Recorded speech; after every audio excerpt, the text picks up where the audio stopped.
우리가 봐야 되는 거는 스트래티지거든요. 스트래티지가 비트코인을 팔기 시작하면은 폭락장이 온다. 저는 그건 맞을 것 같습니다. 근데 스트래티지가 저는 팔 상황이 안 올 것 같아요. 만약에 양자 컴퓨터가 진짜 발명이 되면은 아마 이거를 지키려고 하는 전 세계에 있는 천재들이 다 달려들 거예요. 지금도 많은 사람들이 거기에 들어가 있죠.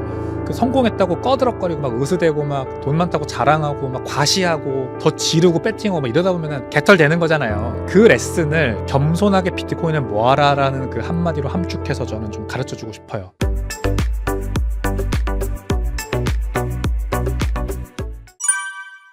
대표님, 비트코인 일부에서 50만 달러 내년에 갈 수 있다. 희망적인 예측도 해주셨지만 이제 메인 뷰이신 거죠. 반면에 지금 시장에서는 비트코인 사이클 끝났다. 이제 겨울 윈터가 온다라는 이야기도 있고, 지금 또 트레저리 기업발 비트코인 대폭락이 올 수도 있다. 뭐 이런 얘기들이 많은데, 현실적으로 그래도 우리가 대비하거나 가능성이 아예 0은 아닌 비트코인 폭락 시나리오 뭐가 있을까요 지금? 비트코인을 많이 가지고 있는 트레저리 기업들, 최근에 시퀀스라는 트레저리 기업이 비트코인을 970개를 팔았어요. 만기 불일치 때문에 리밸런싱이 필요하다, 이런 이유인데, 생각해보면은 크게 걱정할 뉴스는 아닙니다. 왜냐면 이 비트코인 트레저리 기업들이 상장사가 지금 뭐 140개가 있다, 이런 통계가 있는데, 이들이 가지고 있는 비트코인 개수가 일단 미미해요. 미미하고 트레저리 기업들 중에 스트래티지를 제외하면 대부분의 기업들은 다 뭐 몇백 개 수준, 뭐 아니면 천 몇백 개 수준, 요 정도 수준의 비트코인을 가지고 있는 상황이라서, 이들이 이제 뭐 자금 조달할 때 발행한 전환사채나 뭐 채권이나 BW나 이런 것들의 만기가 비트코인 가격 하락 시기와 마침 겹쳐가지고 그 미스매칭 때문에 이제 비트코인을 팔아야 되는 상황이 와도 결국 시장에 나오는 비트코인 개수가 뭐 몇천 개, 몇만 개는 아닐 거라는 설이 굉장히 유력하고요. 근데 그러면 이제 우리가 봐야 되는 거는 스트래티지거든요. 스트래티지가 비트코인을 팔기 시작하면은 폭락장이 온다. 저는 그건 맞을 것 같습니다. 근데 스트래티지가 저는 팔 상황이 안 올 것 같아요. 지금 이제 앞으로 2017년, 2018년, 2019년 만기가 돌아오는 스트래티지의 MSTR의 4년 만기 전환사채들을 보면 비트코인 가격이 여기까지 떨어졌을 때 손실 구간으로 들어간다라고 하는 그 기준 가격들이 있거든요. 대규모로 빌린 것들 2개가 채권이 이제 2028년에 만기가 돌아오는데, 그게 아마 비트코인 가격이 30만 불 정도, 그때까지 거기까지 안 올라가면은 이제 손실 구간이라고 저는 알고 있어요. 그러니까 비트코인 가격이 2028년까지 30만 불 가냐 안 가냐, 지금 이 얘기거든요. 저는 가능하다고 생각합니다. 그리고 안 가더라도 반드시 팔아야 되는 건 아니거든요. 왜냐면은 만기라는 거는 어차피 쭉 여러 개의 채권을 나눠 발행해가지고 평단가는 낮아져 있으니까. 지금 스트래티지에 그래서 전체 전환사채의 평단가는 7만 불 수준이에요. 2028년까지 돌아오는 그 몇 개 채권의 기준가가 30만 불 수준에 맞춰져 있으니까 그 비트코인 가격이 그때 그렇게 안 올라가면은 팔아야 된다, 이런 전망을 하기에도 조금 어불성설인 거죠. 왜냐면 그거 버티고, 그건 이제 다른 식으로 자금 조달해서 버티고, 그 다음 만기가 돌아오는 다른 것들은 평단가가 9만 불, 7만 불 막 이런 수준이니까 괜찮아요, 사실상. 그래서 저는 스트래티지는 쭉 봤을 때 지금 비트코인 가격이 뭐 10만 불 밑으로 내려가서 뭐 9만 불, 8만 불 가도 그렇게 비트코인을 청산해가지고 현금을 급하게 마련하고 그걸로 뭐 주식 매입하고 그런 사태는 발생하지 않을 것 같습니다. 그래서 트레저리 기업들은 그렇게 정리를 하면 될 것 같고, 양자 컴퓨터 얘기가 요즘 많아가지고 그 얘기를 좀 드리고 싶어요. 폭락 시나리오 하면은 이제 단골 손님으로 등장하잖아요. 일단 굉장히 얘기 드리고 싶은 부분이 많은데, 저도 기술자 개발자가 아니거든요. 근데 양자 컴퓨터가 비트코인을 해킹하고 위협이 될 거다라고 얘기하는 대부분의 사람들도 마찬가지로 그들이 개발자나 어떤 기술자가 아니에요. 양자 컴퓨터 관련해서 실제 연구를 하고 있는 사람들은 보통 한 20년 뒤쯤 가능할 거다, 이렇게 얘기를 합니다. 한 20년 뒤쯤 얘기할 거다. 그리고 우리 같이 이제 투자에 몸담고 있는 사람들이 한 5년 뒤쯤 가능할 거다라고 얘기를 해요. 실제 양자 컴퓨터 연구를 했었는데 지금 안 하고 있는 사람들 있죠. 그런 사람들은 뭐라고 얘기하는지 아세요? 영원히 불가능할 거다라고 얘기합니다. 이게 약간 저는 이런 영향이 있다고 봐요. 양자 컴퓨터라고 하는 영역은 여전히 이론의 영역이거든요. 쇼 알고리즘이라고 하는 게 급진적인 컴퓨터 연산에 큰 개선을 이루어내서 이제 큐비트라는 게 동작을 해서 그전에는 뭐 몇 해 년 걸리던 문제를 5분 안에 풀 거다, 연산이 급격하게 빨라질 거다. 이 쇼 알고리즘은 여전히 이론의 영역이에요. 왜 이론의 영역이냐? 아직도 에러 보정된 큐비트를 단 하나도 만들지 못했어요. 그 어떤 기업이든 대학교 연구소든 마찬가지로 하나라도 만들면, 에러 보정된 큐비트를 단 하나라도 만들 수 있는데 성공하면, 그러면 이제 쇼 알고리즘이 이론의 영역에서 벗어나는 거죠. 아, 현실적으로 가능했구나 이게. 근데 이게 안 됐거든요, 아직. 즉 이론에 머물러 있는 걸 가지고 우리 다 5년 뒤에 뭔가 될 거다라고 얘기를 하는 거예요. 그리고 특히 투자 쪽에 계신 분들이 이게 5년 안에 될 거다라고 얘기하는 거에 근거로 얘기하는 게 또 이런 게 있어요. 우리 AI가 이렇게 빨리 발전할 줄 아무도 모르지 않았냐. 그러니까 우리가 모르는 새에 급격히 발전해서 나올 거다. 그때가 되면 어떡할래. 맞는 말인데 AI도 그 AI를 만드는 사람들조차 어떻게 이게 작동하는지 잘 몰라요. 얼마 전에 일론 머스크가 조 로건 쇼에 또 출연했던데 거기에서 조 로건이 물어봐요. 일론 머스크한테 XAI가 어떻게 작동을 하는지 어떻게 설명을 할 수가 있냐. 일론 머스크가 솔직하게 얘기해요. 나도 모른다. 그리고 대부분의 이 공학자들도 모른다. 우리가 지금 무엇을 만들었는지 잘 모른다. 많은 인류의 이 진일보를 이뤄낸 기술들은요. 우연히 등장한 것들이 되게 많아요. 아시죠? 어떤 것들이 그런 것들이 있는지. 페니실린. 그런 거. 예. 심지어 전기도. 물론 전기를 만들 때 테슬라라는 사람이 혁혁한 공을 세웠고 그런 건 다 있지만 사실 우리가 이해하지 못하는 이 물리학과 과학의 영역이 굉장히 많습니다. 예를 들어 비행기가 어떤 이론적인 이유로 나는지 그러니까 어떤 과학적인 이유로 나는지 제대로 설명할 수 있는 과학자 아직 없는 거 아세요? 진짜요? 뭐 양력 뭐 이런 거 있지 않습니까? 그렇죠. 그 정도 선이에요. 근데 그거 가지고는 안 되는 거예요. 정확히 계산할 수 있냐는 거죠. 그러면 이렇게 양력을 줬을 때 이 정도 날개 기울기로 뭐 포스를 가면 무조건 올라간다? 이 계산이 안 맞는 거예요. 결과적으로 뜨는 거지 이거를 제대로 설명할 수 있는 과학자가 없다. 실제로 그래서 비행기 만드시는 분들 보면은 설계를 한 다음에 실제로 실험을 해서 그 풍동 실험장에서 실제로 해서 날려봐야지 통과가 되는 거지. 예를 들면 우리 계산상으로는 100% 뜨는 거야 라고 하면 사실 내가 테스트 안 해도 떠야 되는 거잖아요. 예를 들면 내가 이거 버튼 눌렀으면 녹음이 되는 거야 하면 사실 녹음이 돼야 되는 건데 실제로 눌렀는데 안 될 때가 있는 거죠. 맞아요. 그래서 이론 물리학과 실험 물리학이 같이 있는 거고 하나라도 이제 없으면 안 되는 거예요. 그것처럼 양자역학도 양자역학 자체도 지금 아직도 미지의 영역인데 양자 컴퓨터라는 것도 그렇게 봐야 돼요. 사실 진짜 객관적으로 보면 이론의 영역이라서 비트코인의 이거를 해킹을 할 수 있을 거다라고 보는 시각은 저는 너무 앞서 나가는 거라고 생각을 하거든요. 근데 물론 현실화되면 그런 비트코인이 폭락할 수 있겠죠. 예를 들면은 지금 공개키가 공개돼 있는 지갑 주소가 있고 공개키가 있고 개인키가 있지 않습니까? 요즘 나오는 비트코인 지갑 주소들은 공개키가 가려져 있어요. 그래서 크래킹을 하려면 2번 연산을 해야 돼요. 공개키를 먼저 뚫어야 되고 그걸로 개인키를 뚫어야 되는데 옛날 지갑 주소, 사토시, 파토시 시대 지갑 주소는 이 공개키가 다 드러나 있는 상태로 다 지갑 주소가 발급이 됐어요. 그러니까 이제 개인키만 뚫으면 돼요. 그러니까 이것들이 이제 가장 취약하다. 양자 컴퓨터가 나오면은 사토시 나카모토의 110만 개가 들어있는 비트코인 들어있는 지갑 주소 해킹 당하면 어떡할래? 이렇게 이제 나오는 거예요. 물론 그러면 가격이 떨어지겠죠. 근데 저는 이제 이렇게 생각을 해요. 그러면은 사토시 나카모토가 돌아올 거라고 생각을 합니다. 사토시 나카모토가 그냥 앉은 자리에서 비트코인이 해킹당하게 두진 않겠죠. 그러니까 실제로 양자 컴퓨터가 현실화되면 아마 돌아와서 그거를 양자 내성이 있는 지갑으로 옮길 거라고 생각하고요. 거기에서 파생되는 또 하나의 시나리오가 블랙록이 하드포크할 수 있다. 블랙록 같은 이제 대규모 기관들이 비트코인이 양자 컴퓨터에 해킹당하는 거 둘 수 없잖아요. 그러니까 하드포크를 해서 양자 내성을 갖춘 지갑 주소 체계를 가진 비트코인으로 완전히 다 옮겨갈 것이다. 그럼 비트코인 캐시처럼 또 만드는 거 아닙니까? 그렇죠. 비트코인 캐시 사태가 또 발발을 하는 거죠.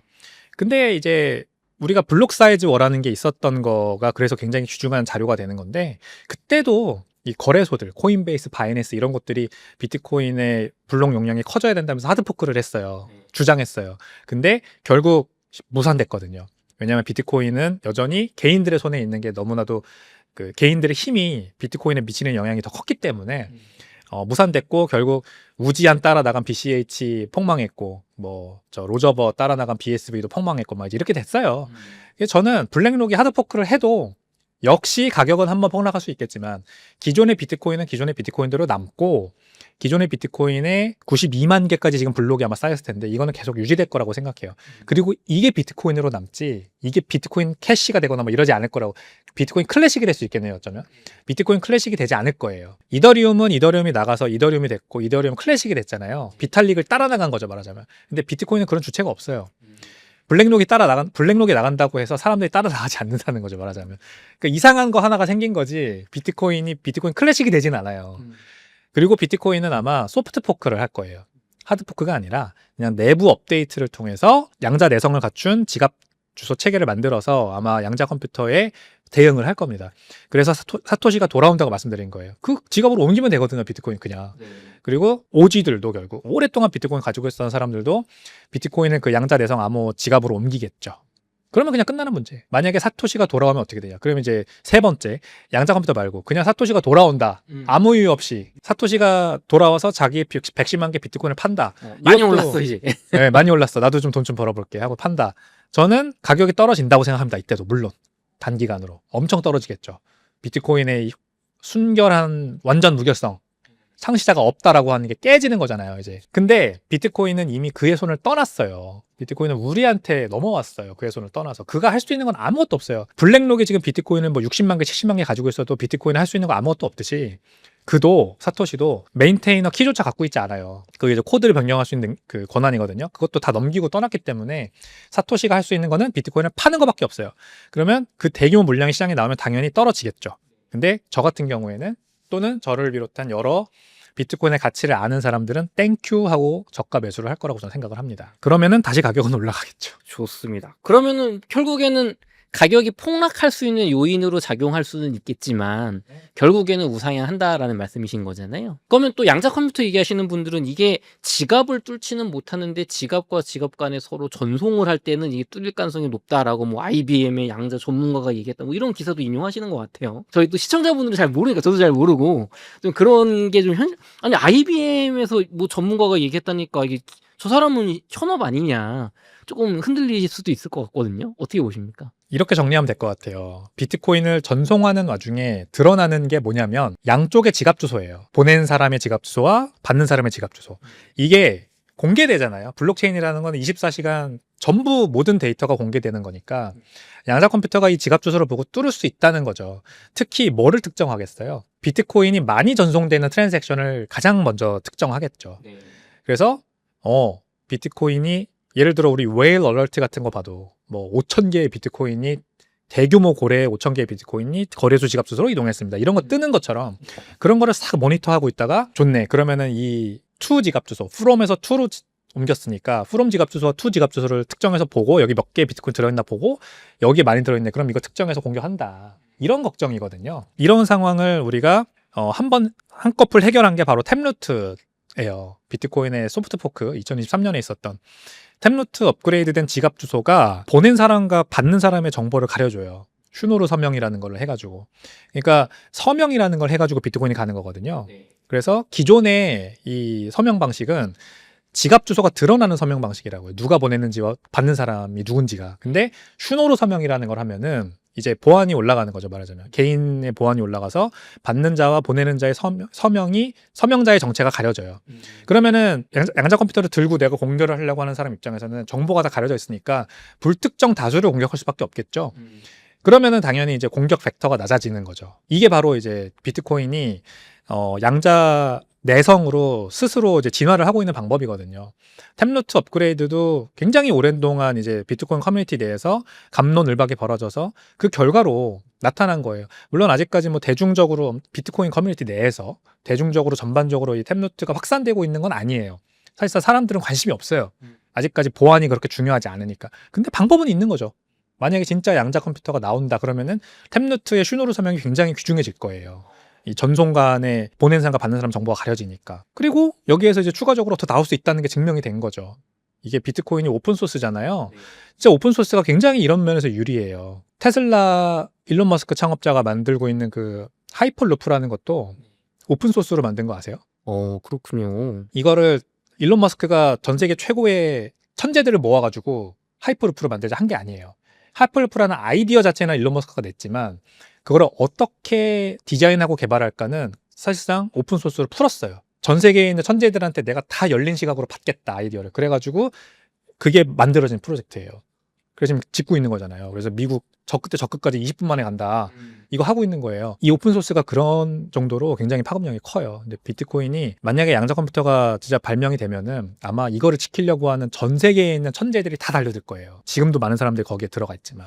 그러면 이사님 그럼 마지막으로 하나만 더 여쭤볼게요. 그렇게 양자 내성이 생긴 뭐 지갑 주소라든가 기술을 또 방어하는 게 만들어질 텐데 그거를 기존의 중앙은행이나 이런 거는 사용자는 상관없이 그냥 은행에서 관리자가 딱 업데이트하면 다 적용되는 건데 비트코인은 이게 커뮤니티에서 업데이트를 해도 내가 뭔가 일일이 해줘야 되는 거예요. 근데 그게 좀 걸림돌이 돼서 해킹 사건이 많이 있을 수 있죠. 모두가 다 컴퓨터를 잘 알고 복잡하게 막 업데이트 하는 건 아니잖아요. 생각하시는 것보다 그런 사람들이 많다는 게 이제 중요한 점인 것 같아요. 내가 그런 거에 관심이 없다고 해서 만인이 다 그럴 거라고 생각하는 거는 아주 큰 오산입니다. 우리가 항상 겸손해야 되는데 많은 사람들이 그거를 이제 간과하죠. 생각보다 정말 많은 사람들이 프라이버시라고 하죠. 개인의 이 프라이버시를 굉장히 중요하게 생각하고 그런 사람들이 충분한 모수가 모여 있으면 이 네트워크가 정말 단단해지는 건데 비트코인은 지금 개별 노드의 개수가 6만 개가 넘어요. 전 세계에 6만 명이 있다는 거예요.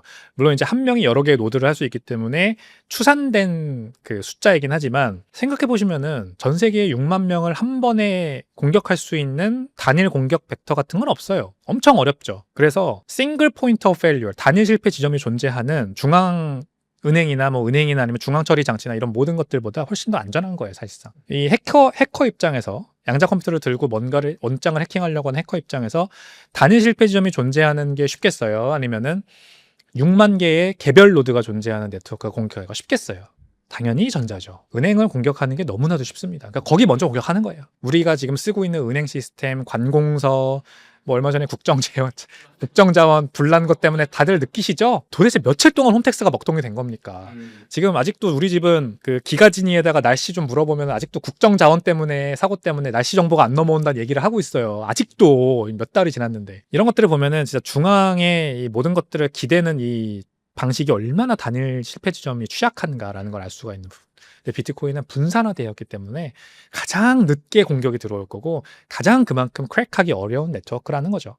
좋습니다. 가격이 뭐 악재, 뭐 개별적으로 해킹당하거나 어떤 우려 때문에 폭락하는 시점이 나올 수는 있겠지만 우리가 걱정하는 것처럼 양자 컴퓨터 때문에 비트코인이 뭐 다 해킹당하고 내 게 없어지고 그런 일은 발생하지 매우 어렵다. 야, 정말 매우 어렵다. 은행이 먼저 털릴 것이다. 그럼요.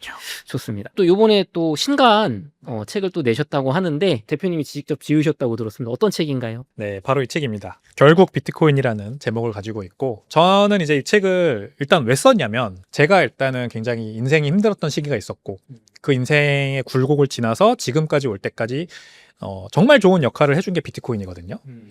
이 비트코인은 그냥 단순히 투자해서 돈을 벌었다 이게 아니라 비트코인 투자하면서 배운 인생의 레슨들이 너무 많아요. 이 비트코인을 투자하는 사람들이 가장 중요하게 생각하는 여러 가지 덕목들, 말하자면 유행어가 있는데 가장 먼저 떠오르는 게 일단 겸손해라, 비트코인을 모아라.